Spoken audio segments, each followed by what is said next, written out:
My name is Olivia, and at 38, I never expected to hear that doorbell again.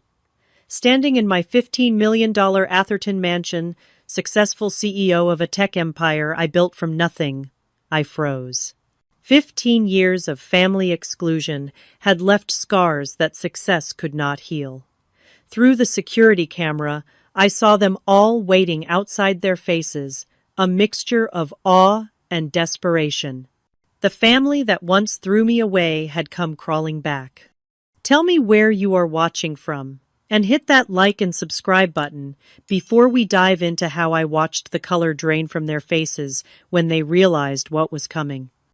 Growing up in a middle-class neighborhood in Chicago, my childhood should have been ordinary. My father, Walter, worked as an engineer at a respectable firm, bringing home a comfortable salary. My mother, Elaine, taught third grade at the local elementary school, beloved by her students and the community. From the outside, we appeared to be the perfect American family, living in a 4-bedroom colonial with a white picket fence and a golden retriever named Buddy. But appearances can be deceiving. I was the youngest of 3 children. My brother Philip was 7 years older, the golden boy who excelled at everything he touched. Football, scholarships, straight A's, and a charming personality that made everyone gravitate toward him. My sister Sophia, 5 years my senior, was the beauty of the family with her perfect blonde curls and dazzling smile. She was a talented pianist and the captain of the debate team. And then there was me, the afterthought. From my earliest memories, I felt the difference in how I was treated. While my siblings received praise and attention for their achievements, mine were met with indifference or criticism. When I brought home straight, as my mother would merely nod and say, "That is what we expect." When Philip or Sophia brought home the same grades, there would be celebrations and special dinners. "Why can you not be more like your sister?" my mother would ask when I struggled with piano lessons. "Sophia was playing Mozart at your age." My father was no better. He attended every single one of Philip's football games, cheering from the stands and boasting to his colleagues about his son's athletic prowess. But when I qualified for the state science fair in 5th grade, he claimed he was too busy with work to attend. "Science is not really a spectator sport, Olivia," he said dismissively. "Besides, I have an important meeting that day." I later discovered he had rescheduled that important meeting to watch Philip's practice game. My 10th birthday was the clearest example of where I stood in the family hierarchy. Mom had promised a small party at our house with a few friends from school. I had been looking forward to it for weeks, even helping to make the invitations by hand. The morning of my birthday, I woke up early, excited for the celebration. "Olivia, there has been a change of plans," my mother announced over breakfast. "Philip has a championship game today, and we all need to be there to support him. We will have to reschedule your party." My heart sank as I realized what was happening. "But Mom, my friends are coming in 2 hours. We cannot cancel now." "Do not be selfish," my father interjected. "This is a big day for your brother. Family comes first." Family comes first. That phrase would haunt me for years to come, especially when I realized it never seemed to apply when I was the one who needed support. The party was hastily canceled. I called each friend while fighting back tears, explaining that we would have to celebrate another time. Then I was dragged to Philip's football game, where I sat in the bleachers for 3 hours, forgotten as my parents cheered and my sister socialized with her friends who had also come to watch. No one sang happy birthday that day. No one mentioned it at all. When we got home, there was no cake, no presents, just leftover pizza from the celebration for Philip's winning game. I ate alone in my room, tears silently falling onto my plate. Sophia was perhaps the cruelest. As a young teenager, when I was still in elementary school, she found ways to torment me psychologically. She would invite friends over and then exclude me from their activities, locking me out of rooms or speaking in whispers that stopped the moment I entered. She borrowed my things without asking and returned them damaged, if at all. When I complained to our parents, she would put on an innocent face. "Olivia is just being dramatic again," she would say, and they would believe her. Philip was not actively mean, just indifferent. As the big brother, he could have protected me from Sophia's bullying, but he chose to stay out of it. He lived in his own world of sports and popularity, too busy to notice the quiet suffering of his little sister. The only person who showed me genuine love was my grandmother Eleanor, my mother's mother. Grandma Eleanor lived an hour away and visited once a month. During those visits, I felt seen for the first time. "You have a special spark, Olivia," she would tell me as we baked cookies together in the kitchen. "One day, the world will see what I see in you." She brought me books because she noticed how much I loved to read, unlike my parents who viewed my reading habit as antisocial. She attended my science fairs and school performances, sitting in the front row and beaming with pride. With Grandma Eleanor, I did not have to compete for attention or love. It was freely given. In school, I excelled academically. My teachers praised my intelligence and creativity, but at home, these accomplishments were minimized. "Book smarts will only get you so far in life," my father would say when I showed him my report card. "You need to develop social skills like your sister if you want to succeed." I tried to join clubs and activities to win their approval. I signed up for debate team like Sophia, but when I advanced to regionals, my parents were too busy to attend. I tried out for soccer, hoping my father might show the same enthusiasm he did for Philip's sports. But when I made the team, he merely commented that girls' sports were not as competitive as boys'. By the time I reached high school, I had resigned myself to being invisible in my own family. I focused on my studies, knowing that education was my ticket to freedom. I worked part-time at the local library, saving every dollar for college. I applied for scholarships in secret, determined to forge my own path. When acceptance letters came from top universities, including Yale and Stanford, my parents seemed surprised, as if they had never considered that I might be capable of such achievements. Their reaction was tepid at best. "Those schools are very expensive," was my father's first comment, "and very far from home." I detected a note of relief in his voice at the thought of my leaving. It confirmed what I had always suspected. I was an obligation, not a beloved daughter. My heart broke a little more that day, but it also strengthened my resolve to build a life where I would be valued.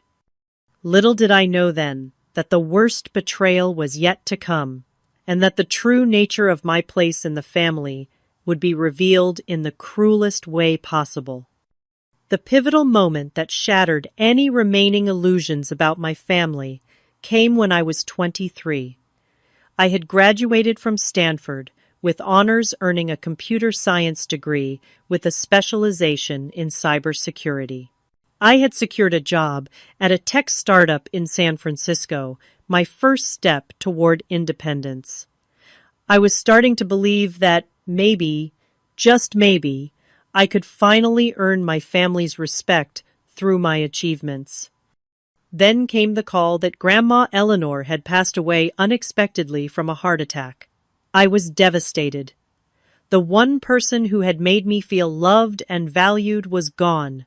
I flew back to Chicago immediately for the funeral, my heart heavy with grief. The funeral was a somber affair with relatives I barely knew, offering condolences and sharing memories of my grandmother. Throughout the service, I sat alone in the front row while my parents, Philip and Sophia, huddled together, presenting a united front of family grief. No one thought to check if I was okay, despite knowing how close I had been to Grandma Eleanor. After the service, the family gathered at my parents' house. The reading of the will was scheduled for that afternoon. I sat quietly in the corner of the living room, leafing through a photo album of Grandma Eleanor, trying to process my loss. When the lawyer arrived, everyone gathered in the dining room. As he read through the will, most items and assets were distributed as expected. Grandma Eleanor's house went to my mother, her car to Philip, and her jewelry collection to Sophia. Then came the surprise. To my beloved granddaughter Olivia, the lawyer read, "I leave my grandmother's ruby ring and the sum of $5,000. You were always special to me, and I know you will make me proud." The room fell silent. Then my mother let out a scoff. $5,000 and her old ring. That is it. I was stunned by her reaction. I had not expected anything and was deeply touched by Grandma Eleanor's gesture. The ruby ring was a family heirloom that had belonged to my great-great-grandmother. It was not the monetary value that mattered to me, but the sentiment behind it. My father's face had turned an alarming shade of red. "This is outrageous," he sputtered. "Eleanor always did favor Olivia for some reason." For some reason, I echoed, finding my voice. Maybe because she was the only one who ever showed me any kindness in this family. That was when everything exploded. Years of resentment and secrets came pouring out. "You want to talk about kindness," my father shouted. "We took you in when no one else would. We gave you a home and education opportunities most kids could only dream of. And this is the gratitude we get." Confusion washed over me. "Took me in? What are you talking about?" My mother shot my father a warning look, but it was too late. The damage was done. "You are not even our daughter," he spat out. "You were 2 years old when we adopted you after your mother died. Lisa was Elaine's college roommate, had you out of wedlock, then got herself killed in a car accident. No father in the picture, no other family willing to take you. So we did out of the goodness of our hearts." The room spun around me. Adopted. This could not be real. I looked at my mother, silently pleading for her to deny it. Instead, she sighed. "We were going to tell you when you were older, but then it never seemed like the right time. 23 years. And it had never been the right time to tell me the truth about my own identity. All those years of feeling like I did not belong, like I was different, somehow suddenly made terrible sense. "So, I have been living a lie my entire life," I whispered. "Does everyone know, except me?" "Most of the family knows," Sophia said with a shrug. "It was not exactly a secret. We just did not talk about it. Not a secret to anyone except me, the person whose life it was." I felt sick to my stomach. "Why did Grandma Eleanor leave the ring to Olivia anyway?" Philip asked the lawyer. "It should stay with blood family." Blood family. Those words cut through me like a knife. Mrs. Eleanor specifically mentioned that Olivia should have the ring because, in her words, true family is about love, not blood, the lawyer replied uncomfortably. That set my father off again. That old woman always did try to undermine our parenting, filling Olivia's head with nonsense, making her think she was special when we were trying to raise her to be realistic about her place in the world. "My place?" I asked, my voice rising.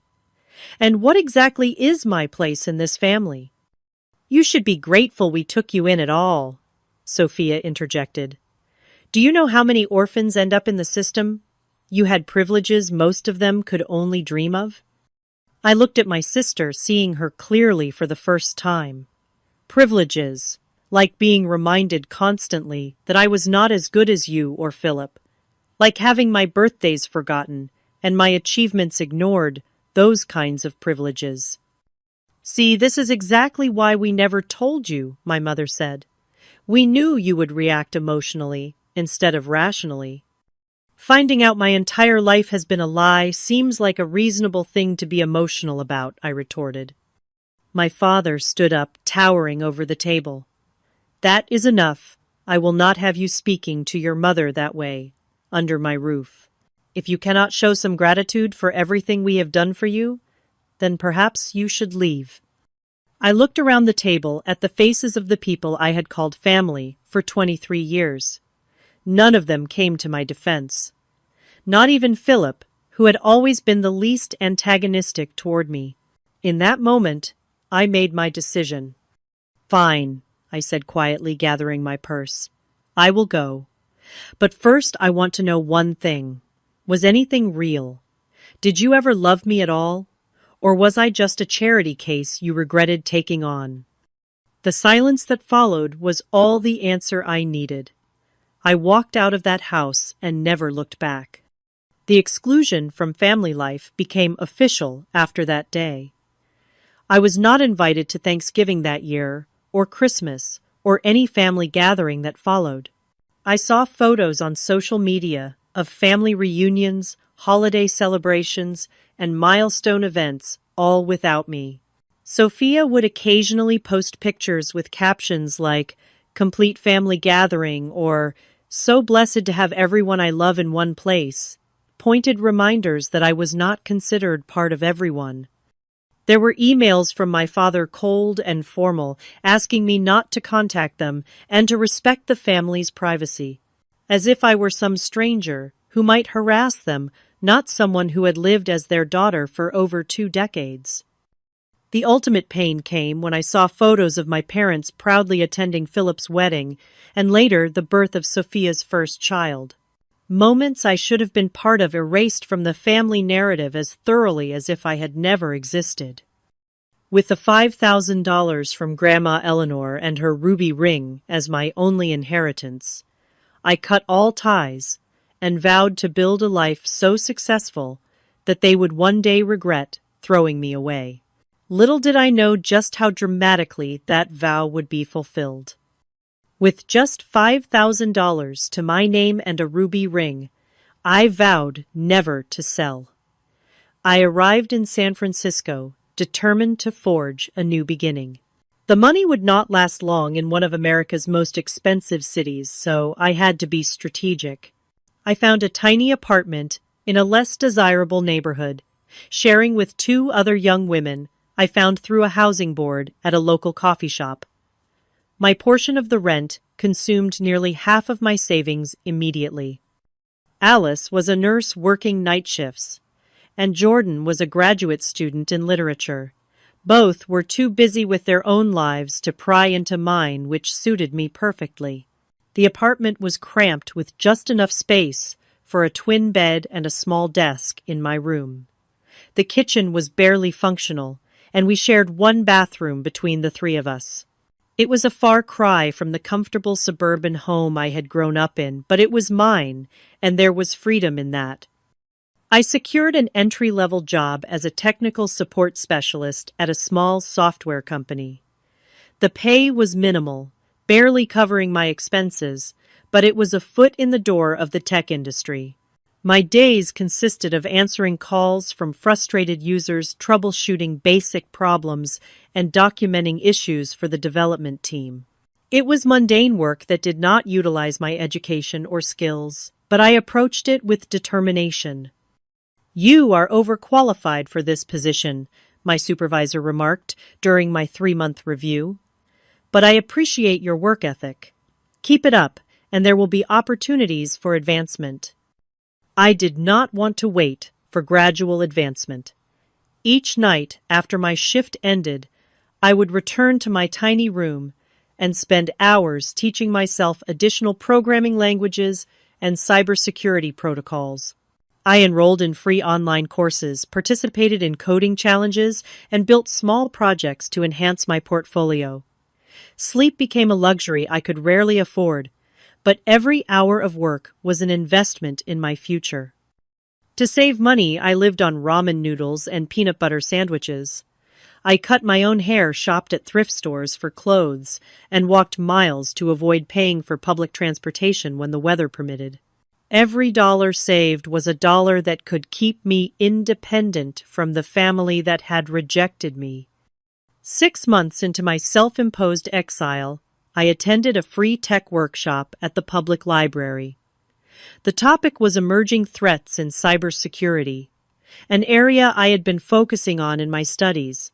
The presenter was Professor Diana Chen, a renowned expert in the field from Berkeley. I sat in the back row, absorbing every word of her presentation, taking detailed notes on concepts I wanted to research further. When the formal presentation ended and the crowd began to disperse, I gathered my courage and approached her with a specific question about encryption protocols she had mentioned. Professor Diana looked surprised by the technical nature of my question. "That is an insightful observation," she said. "Most people would not have caught that nuance. Are you working in the field?" I explained my background and current situation, carefully omitting the personal details about my family. Something about Professor Diana's kind eyes and attentive listening made me feel seen in a way I had not experienced since Grandma Eleanor. "You have a good mind for this work," she said after our conversation. "I am hosting a hackathon next month at Berkeley. You should come." That hackathon changed the trajectory of my career. Working with a team of strangers, I helped identify a significant vulnerability in a popular financial application. Our solution won third place, and more importantly, caught the attention of several industry professionals. Professor Diana became my unofficial mentor, inviting me to additional events and recommending resources to further my education. "You have a unique perspective on security," she told me, after I shared some of my ideas. "You see vulnerabilities others miss because you think differently." Under her guidance, I began developing a concept for a new approach to data protection, one that focused on behavioral patterns rather than traditional password systems. The idea had potential, but turning it into a viable product would require resources I did not have. "You should consider seeking investors," Professor Diana suggested. "This concept could revolutionize personal data security." The world of venture capital and startup funding was completely foreign to me. I spent weeks researching, preparing a business plan, and practicing my pitch. Professor Diana introduced me to a few of her contacts, but the responses were lukewarm at best. "The concept is interesting, but you have no track record. Come back when you have a working prototype. We typically invest in founders with more experience." Rejection after rejection piled up. 27 investors turned me down, each dismissal, echoing the rejections I had faced from my family. But unlike then, I refused to accept that I was not good enough.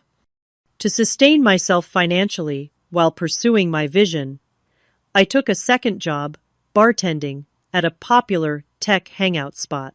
The irony was not lost on me that I was serving drinks to successful entrepreneurs whose ranks I was desperate to join.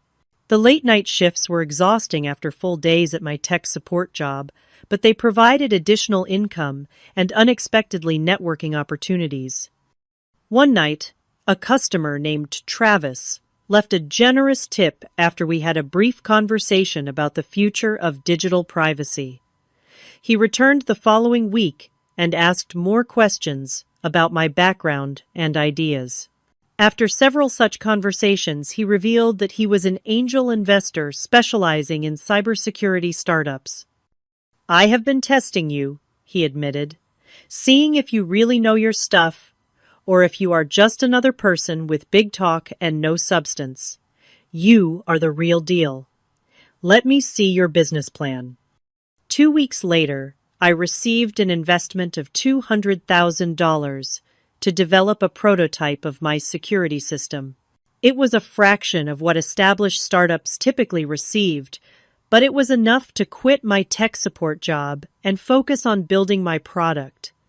I kept the bartending gig on weekends, both for extra cash and to stay grounded. The development process was grueling. I rented a small office space and worked 16 to 18-hour days, 7 days a week. There were technical challenges I had not anticipated, requiring me to learn new skills on the fly. There were moments of doubt when the code would not work, or when a security protocol failed testing. During those dark moments, I would hold Grandma Eleanor's ruby ring and remember her words, "You have a special spark, Olivia." The loneliness was perhaps the most difficult aspect.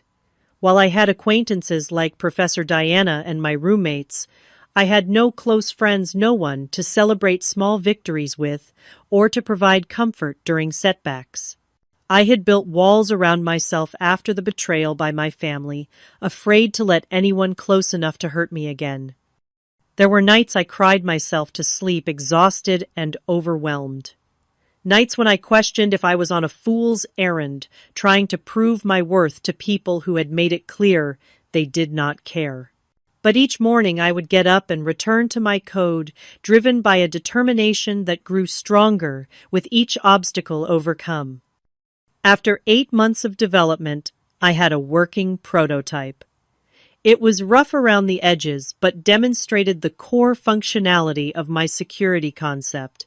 Travis arranged a demonstration for a group of more established investors, and this time they were impressed.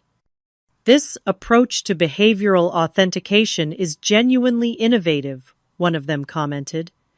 "With the right refinement, this could be a game changer for consumer security." That demonstration secured an additional round of funding, enough to hire 3 employees and move to a proper office space. Secure Now was officially born, and with it, the first step toward building the empire that would one day make my family regret their decision to cast me aside. The launch of Secure Now's first commercial product exceeded even my most optimistic projections. Our behavioral authentication system caught the attention of several major tech publications, with TechCrunch calling it a revolutionary approach to personal data security in an increasingly vulnerable digital landscape. Within 6 months, we had licensing agreements with 3 Fortune 500 companies who wanted to integrate our technology into their products. As the company grew, so did my confidence. I expanded from our small office to a full floor in a downtown San Francisco building. My team of 3 grew to 15, then 30, then over 100 employees within 2 years. Each hire was carefully selected not just for their technical skills, but for their passion and integrity. I was building more than a company. I was creating the family I had never had. "You have created something special here," Diana remarked during a visit to our new offices. She had transitioned from mentor to friend, one of the few people who knew the truth about my past. And I do not just mean the technology. She was right. The culture at Secure Now was built on respect, collaboration, and recognition of achievements large and small. Every milestone was celebrated, every birthday acknowledged. I made sure no one ever felt invisible or unappreciated the way I had for so many years. Our second product, a secure communication platform that used our proprietary authentication system, attracted attention from government agencies and international corporations concerned about industrial espionage. The contracts that followed pushed Secure Now's valuation past $100 million just 3 years after our founding. Financial success brought changes to my personal life as well. I moved from my shared apartment to a luxury condo overlooking the bay. I replaced my thrift store wardrobe with designer clothes, not out of vanity, but because I learned that in the business world, appearance matters when seeking to be taken seriously. I traded my 10-year-old laptop for cutting-edge technology and my bus pass for a Tesla. Yet despite these material improvements, there remained an emptiness I could not fill. Each night, I would return to my beautiful but silent condo with its panoramic views and expensive furnishings and feel utterly alone. Success was a cold companion. On the 5th anniversary of Secure Now's founding, we secured our biggest deal yet, a $200 million contract to overhaul the security infrastructure for a consortium of international banks. The celebration at the office was jubilant, with champagne flowing and employees cheering as I announced bonuses for everyone. But when the party ended and everyone went home to their families, I returned alone to my condo and opened a bottle of wine. As I sipped my drink on the balcony, I found myself scrolling through social media, a habit I had mostly broken, but occasionally indulged in moments of weakness. There was a new post from Sophia, a family reunion at our parents' lake house, annual Sullivan family tradition. So blessed to have everyone together, the caption read. Everyone, except me, of course. I closed the app and made a decision. If I could not have the family I was born into, I would create a life so full and meaningful that their absence would no longer matter. The next day, I began looking for a permanent home somewhere that could become my sanctuary. After weeks of searching, I found it a sprawling estate in Atherton, the most exclusive neighborhood in the Silicon Valley area.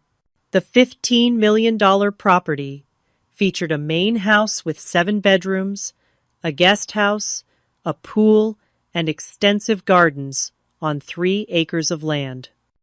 "Are you sure about this purchase?" my financial advisor asked. "It is a significant investment for a single person." "I am sure," I replied. "This is not just a house. It is a statement." I spent the next 6 months renovating the property to my exact specifications. The formal dining room was converted into a state-of-the-art home office. One wing of the house became a library, filled with thousands of books fulfilling my childhood dream of having my own personal library, like the one in Beauty and the Beast, my favorite fairy tale growing up. Each room was carefully designed to reflect different aspects of my personality and interests. The color schemes were warm and inviting, the furniture elegant but comfortable. Unlike the stark minimalism of my San Francisco condo, this house was meant to be lived in, to create memories in.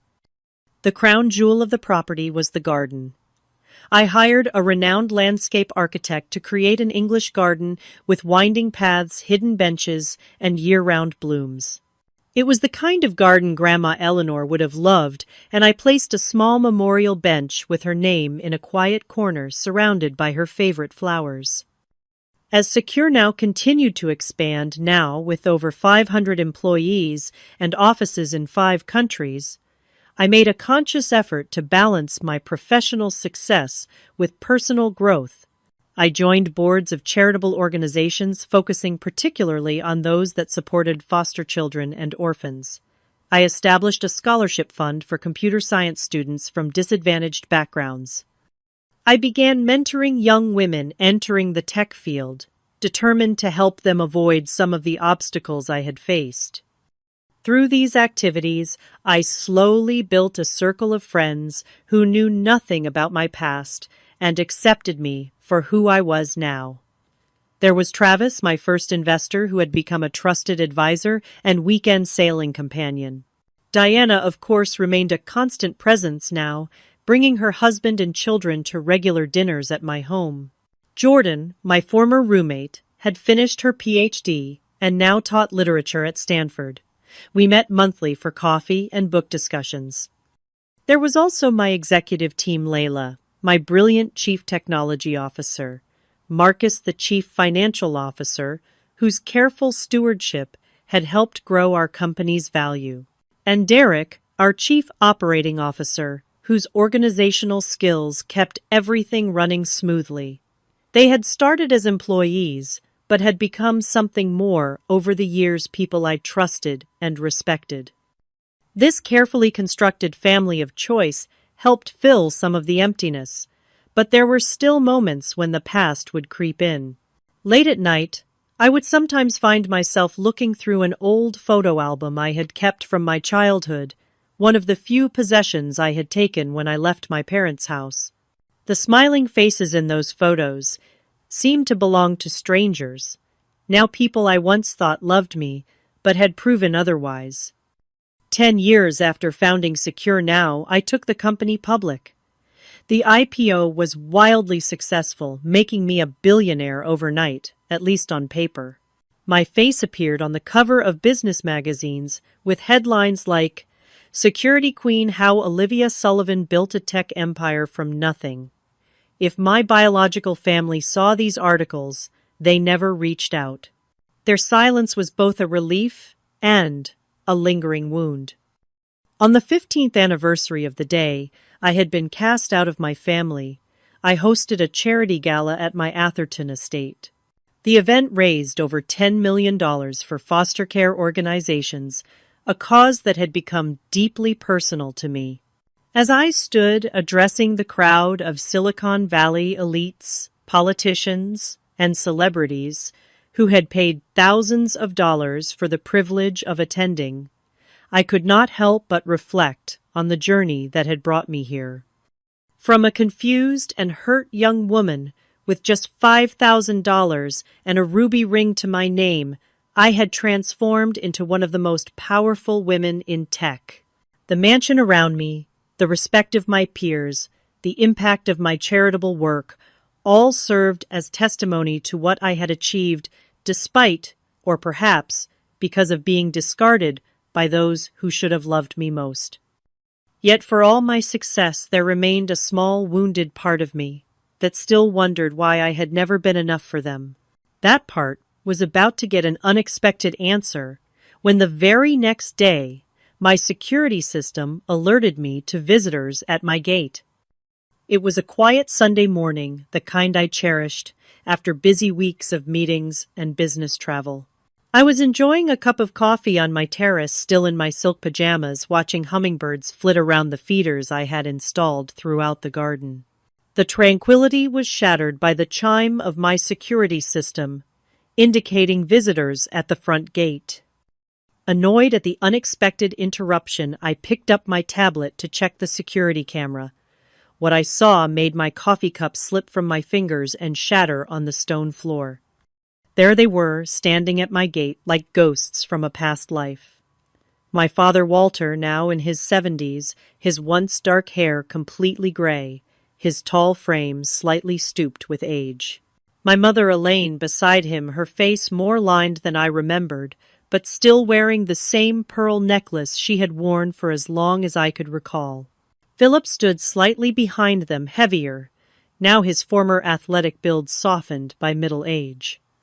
And Sophia, still immaculately dressed and groomed, her blonde hair now expertly highlighted to hide any graying, with 2 children clutching her hands, a boy who looked about 10 and a girl of perhaps 8.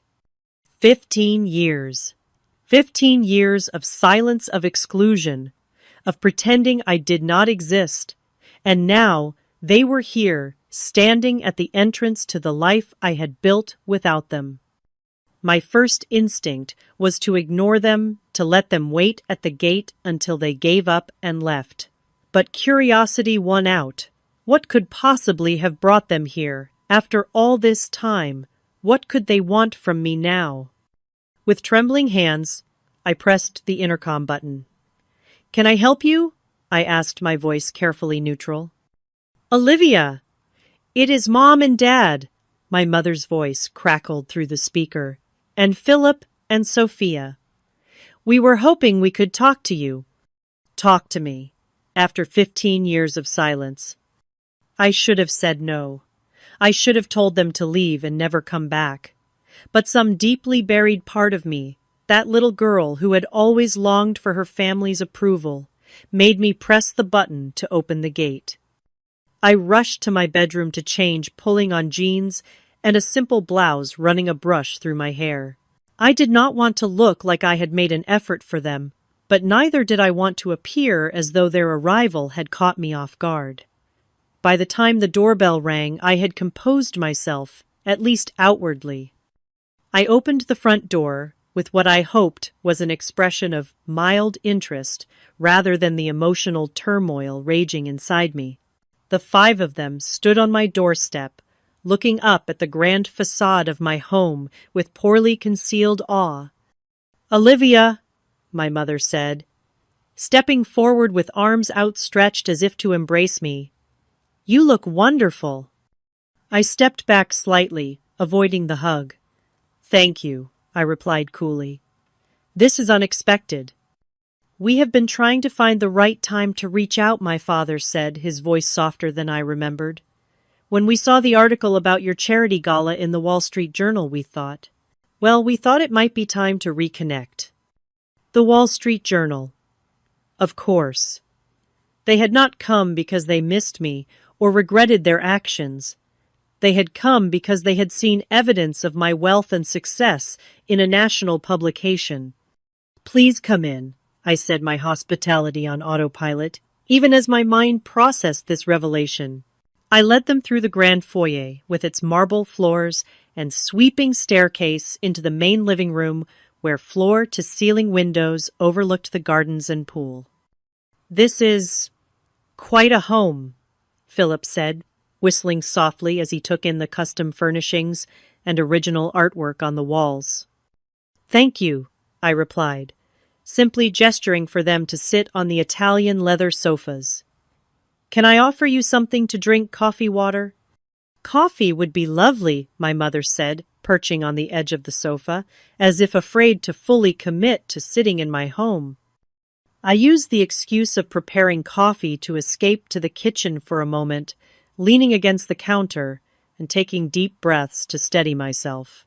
I had imagined this scenario countless times over the years, fantasized about what I would say if they ever showed up in my life again. But now that it was happening, I felt unprepared, vulnerable in a way I had not felt in years. When I returned with a tray of coffee in my finest porcelain, set a petty display of wealth I could not resist. The children were exploring the room while the adults sat in awkward silence. These are my children, Sophia said as I set down the tray. Jackson and Emma. I nodded to the children, who regarded me with curious eyes. Hello, I said, unsure how to interact with these niece and nephew I had never met. Had Sophia told them about me? Did they know they had an aunt who had been erased from family photos and conversations? They are beautiful, I said, because it seemed like the expected response. We have missed you, Olivia, my mother said, tears welling in her eyes. The performance was almost convincing. All these years we have thought about you. Have you?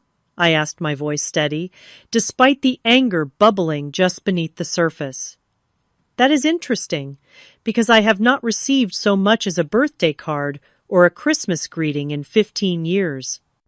We did not know how to reach out, my father said. After the way things ended, we did not know if you would want to hear from us. You could have tried, I pointed out. My email address has not changed. My company is not exactly difficult to find. We have been following your career, Philip interjected. Reading about your success, we are all very proud. Proud, I repeated, the word tasting bitter on my tongue. Now you are proud. Not when I graduated with honors, not when I started my company, not when I needed support and encouragement. Only now, when I have a mansion and $1 billion company now, you are proud. An uncomfortable silence fell over the room. The children sensed the tension and moved closer to their mother, who put protective arms around them. Olivia, my father said after a moment, clearing his throat. We did not just come to reconnect, though that is certainly our hope. We also came because, well, we could use your help. And there it was. The real reason for their sudden appearance in my life. What kind of help, I asked, already knowing the answer. Financial help, my father admitted, having the grace to look embarrassed. My company went bankrupt last year. The economic downturn hit us hard. And at my age, finding new employment has been challenging. I lost my job in the tech sector 6 months ago, Philip added. Been freelancing, but it is not stable. And I am going through a divorce, Sophia said, her voice dropping, to ensure her children did not hear. Harold left me for his secretary classic story. The settlement is still being negotiated, and my lawyer bills are astronomical.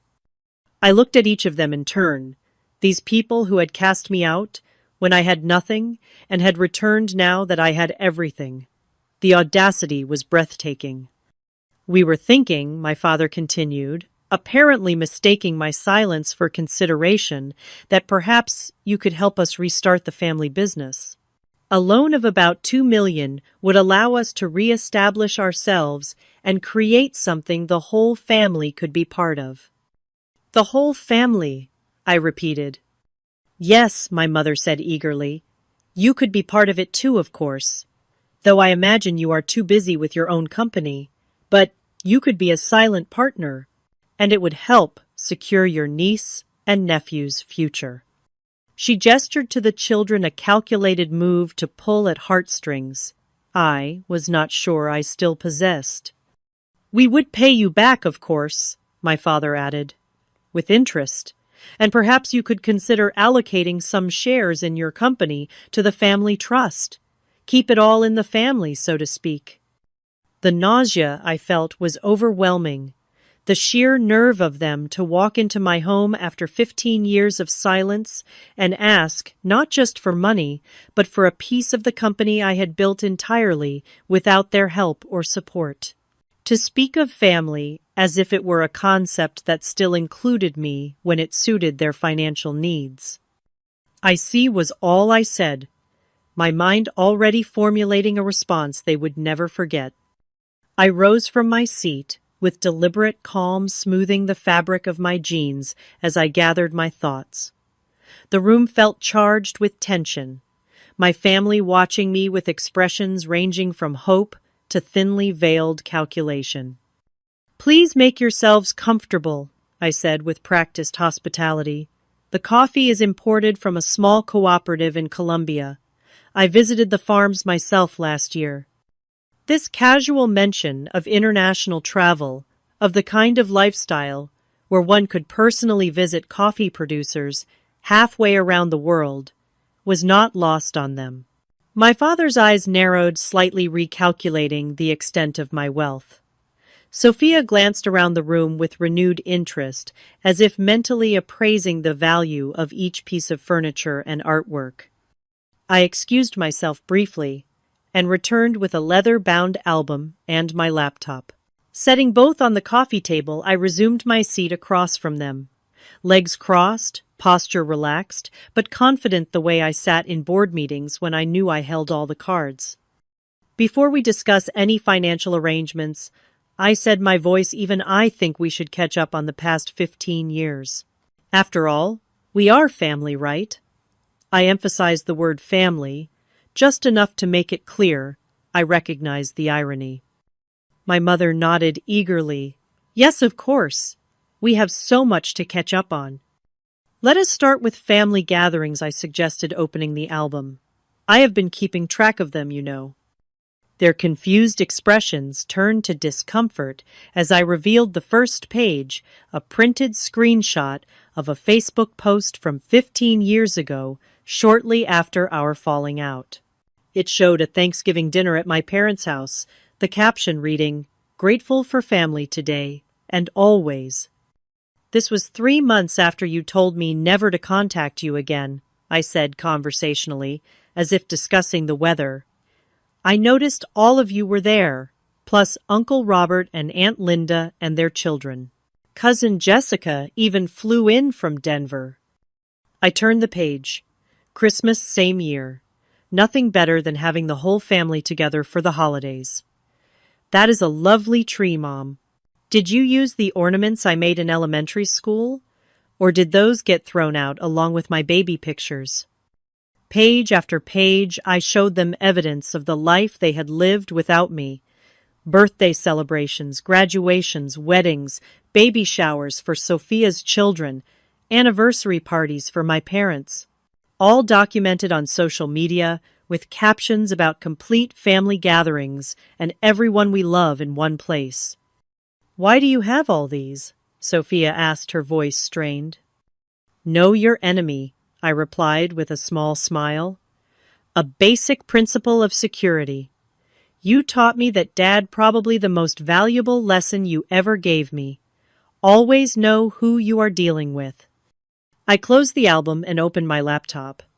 Now let us move on to more recent history. I turned the screen toward them, showing an email from my father dated 12 years ago. I read it aloud, my voice steady. Olivia, I must insist that you cease any attempts to contact family members. Your mother was very upset by your Christmas card. We have moved on with our lives and expect you to respect our privacy. Walter Sullivan. I looked up at my father. That was in response to the only Christmas card I ever sent after leaving. A simple card wishing you happy holidays. No requests for reconciliation, no accusations, just a card. That was your response. He had the decency to look ashamed, staring down at his hands.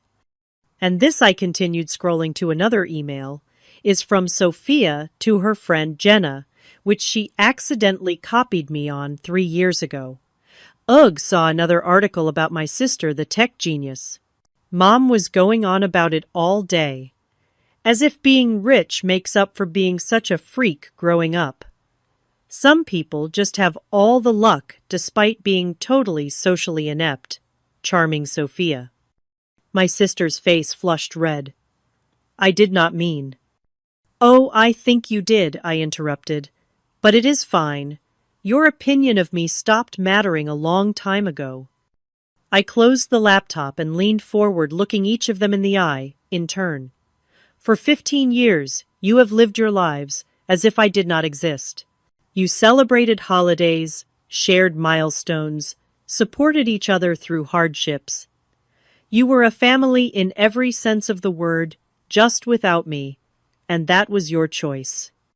I stood and walked to the window, looking out at the garden I had created at the bench, dedicated to Grandma Eleanor, the only family member who had ever truly loved me. Now you come here to the home I built, to the life I created entirely without your help, and you talk about family as if it is something that can be picked up and put down whenever it becomes convenient or profitable. I turned back to face them. Let me be very clear. I do not need a family that only wants me when I have something to offer them. I do not need parents who only acknowledge me when I am successful. I do not need siblings who mock me behind my back, but come asking for handouts. The color had drained from my father's face. My mother was crying silently, whether from genuine remorse or frustration at the failure of their plan, I could not tell. Philip stared at the floor, and Sophia sat rigid with anger or embarrassment or both. That said, I continued my voice, softening slightly, as I looked at the children who appeared confused and uncomfortable. I do not believe in punishing children for the sins of their parents. I returned to my seat and addressed my niece and nephew directly. Jackson Emma, I am your Aunt Olivia. We have never met before today, but that is not your fault. I would like to get to know you both, if you are interested. The children looked to their mother for guidance, uncertain how to respond to this stranger claiming to be their aunt. And to that end I said, returning my gaze to the adults, I will not be giving you $2 million to restart a family business that failed once already. I will not be signing over shares of my company to a family trust. What I will do is establish education funds for Jackson and Emma to ensure they have the opportunity to attend any college they choose when the time comes. Sophia's expression was a complex mixture of relief, disappointment, and wounded pride. We do not need your charity, she began. It is not charity, I cut her off. It is an investment in the only innocent parties in this room. The funds will be managed by my financial team and will only be accessible for educational expenses. You will have no access to the money. I stood signaling that the meeting was coming to an end. That is my offer. Take it or leave it. My father stood as well, his face flushed with a familiar anger. After everything we did for you. What exactly did you do for me? I asked quietly. Remind me. We gave you a home when no one else would, sputtered. We fed and clothed you, sent you to good schools. You did the legal minimum required of parents, I corrected him. And you made sure I knew every day that it was an obligation, not a choice made from love. The moment I was old enough to be cast out, you did exactly that. My mother rose, tears still streaming down her face. Olivia, please. We made mistakes. We are sorry. Are you sorry for what you did? Or sorry that I became successful without you? I asked. Because those are very different things. She had no answer to that. I think it is time for you to go, I said gently, but firmly. My assistant will contact you regarding the education funds for the children if you choose to accept them. Otherwise, I wish you all well in your future endeavors. I walked them to the door, maintaining my composure through sheer force of will. As they stepped outside, Sophia turned back, her expression softer than I had seen it in decades. For what it is worth, she said quietly, I am proud of what you have accomplished. I really am. Too little, too late. But I nodded acknowledgement of her words. Take care of your children, Sophia, I replied. They deserve better than what we had. I closed the door on my past and leaned against it, finally allowing the tears to come. They were not tears of sadness or regret, but of release. In facing my family, in refusing to be manipulated by them again, I had finally freed myself from the last chains of their approval. I pulled out my phone and dialed the one person I knew would understand. Diana, it is Olivia. Can you come over? My family just left, and I need a friend right now. As I waited for Diana to arrive, I looked around at the beautiful home I had created, at the life I had built from nothing but determination and the belief that I deserved better. For the first time, I truly believed that Grandma Eleanor would be proud of the woman I had become, not just for my success, but for finding the strength to stand up for myself. The sound of tires on the driveway announced Diana's arrival just 30 minutes after my call. One of the things I valued most about our friendship was her unfailing reliability. When I needed her, she was there, no questions asked. She found me in the garden, sitting on Grandma Eleanor's bench, the ruby ring gleaming on my finger as I twisted it absently, a habit I had developed over the years when deep in thought. Hey, she said softly, sitting beside me. Rough day. I smiled weakly. You could say that. I recounted the entire encounter from the moment I saw them on the security camera to their final departure. Diana listened without interruption, her face reflecting my own emotions as the story unfolded. $2 million in shares in your company, she repeated when I finished. The audacity is almost impressive. That startled a laugh out of me. Right after 15 years of radio silence, they show up expecting a handout, as if all the years of exclusion and cruelty never happened. But you stood your ground, Diana said, squeezing my hand. You offered help to the children without letting the adults manipulate you. That took courage. We sat in comfortable silence for a few minutes, watching the late afternoon sun cast long shadows across the garden. The emotional upheaval of the day had left me drained, but also strangely at peace. You know what the strangest part is, I said finally. For years I fantasized about a moment like this, about them seeing my success and regretting how they treated me. But now that it has happened, it feels empty somehow. Their regret, if they even feel, it does not change anything. Diana nodded thoughtfully. Because you have realized that their approval was never the prize you thought it was. Her words resonated with a truth I had been slowly discovering over the years. Exactly. I spent so much of my life trying to earn love that should have been freely given. Building this company, this fortune part of me, was still that little girl trying to prove I was worthy of being loved. And now, Diana prompted. Now I know that was never the problem. Their inability to love me was their failure, not mine. No amount of success on my part could ever fix what was broken in them. In the days that followed, I experienced a range of emotions from residual anger to unexpected grief for the family relationships I had never truly had. But beneath it all was a growing sense of liberation, the last lingering hope that they might someday acknowledge their wrongdoing, that we might somehow become a real family, had been laid to rest. That fantasy had been holding me back in ways I had not fully recognized. A week after their visit, I made a decision that would change the course of not just my life, but potentially many others. I established the Eleanor Grace Foundation, named for my grandmother, dedicated to supporting children in the foster care system, particularly those who had been adopted and then rejected or mistreated by their adoptive families. The foundation would provide not just financial assistance for education and basic needs, but also psychological support, mentorship programs, and legal advocacy.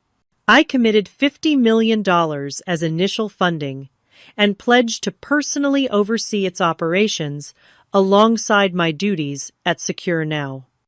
During the planning stages, I reconnected with Jordan, my former roommate who now taught literature at Stanford. Over coffee, I shared my vision for the foundation and my personal connection to its mission. "I never knew," she said, visibly moved by my story. "All those years we lived together, I had no idea what you had been through." "I was good at hiding it," I admitted. "I did not want anyone's pity." "It is not pity to let people care about you, Olivia," she said gently. "It is human connection, something I think you have been denying yourself for too long." Her words stayed with me, prompting a period of deep reflection. I had built walls to protect myself from further rejection, but those same walls had kept out the genuine connections I craved. My success, my wealth, even my charitable work, none of it could substitute for authentic human relationships. True to my word, I established the education funds for Jackson and Emma. Sophia accepted them with a stiff email of thanks. It was not reconciliation, but it was a small bridge to the next generation, a chance to break the cycle of emotional neglect that had characterized my own childhood. 3 months after my family's visit, I joined a support group for adults who had experienced family estrangement. Sitting in a circle with others who had similar stories, I found a level of understanding I had not experienced before. These were people who knew firsthand the particular pain of being rejected by those who should have loved them unconditionally. "Family is not always blood," said one woman during a particularly powerful session. "Family is who loves you when you need it most." This simple statement crystallized something I had been learning gradually over the years. Looking around at the lives I had touched and those who had touched mine, I realized I had built a family of choice, one far more nurturing than the one I had been born into. There was Diana, who had believed in me when I was just a nervous young woman at a tech workshop. Travis, who had taken a chance on my ideas when 27 other investors had said no. My executive team at Secure Now, who had stood by me through the company's growth and challenges. The children benefiting from my foundation's programs, whose letters and artwork now decorated a wall in my home office. 6 months after the confrontation with my biological family, I decided to host a gathering at my Atherton estate. Not a formal charity gala or business function, but a simple celebration of connection. I invited everyone who had become important to me over the years, from Diana and her family to my first roommates in San Francisco, from Travis and his wife to members of my support group. The house and gardens were filled with laughter and conversation with people who knew my story and accepted me as I was, flaws and all. As I looked around at these diverse individuals who had chosen to be part of my life, I felt a sense of belonging I had searched for my entire life. Late in the evening, I found a quiet moment alone on Grandma Eleanor's bench. The ruby ring caught the light from the garden lanterns, sparkling with the same warmth I remembered in her eyes. I could almost hear her voice. True family is about love, not blood. She had been right all along. Blood ties may be the beginning of family, but they are not its definition. Family is built through love, respect, and choices made day after day to show up for one another. It cannot be measured by DNA or legal documents, but by the depth of connection and the safety found in each other's presence. My journey from rejected child to successful businesswoman had been driven partly by a desire to prove my worth to those who had discarded me. But the true transformation came when I realized that my worth had never been in question, only their ability to see it. The family that had once defined me by my absence had lost their power over my happiness. In their place was a community of chosen family people who had earned their place in my life through their actions, not their blood relation. As I sat in my garden, surrounded by the life I had built and the people who had helped me build it, I felt at peace in a way I never had before. The wounds of the past would always be part of my story, but they no longer defined my future. The ruby ring on my finger was no longer just a reminder of the one person from my biological family who had truly loved me. It had become a symbol of the truth I had learned through pain and triumph, that we all have the power to create our own definitions of family, to build connections based on genuine love rather than obligation. For anyone out there who has felt the sting of family rejection, who has wondered if something is inherently wrong with them because the people who should love them the most have turned away, I want you to know this. Your worth is not determined by those who failed to see it. You deserve love. You deserve belonging. And you have the power to create a family of the heart that will cherish you exactly as you are. Have you ever had to create your own family when your biological one let you down? What helped you heal from family rejection? Share your stories in the comments below, and do not forget to like, subscribe, and share this video if it resonated with you. Thank you for being part of this journey with me, and remember that sometimes the most beautiful families are the ones we choose for ourselves.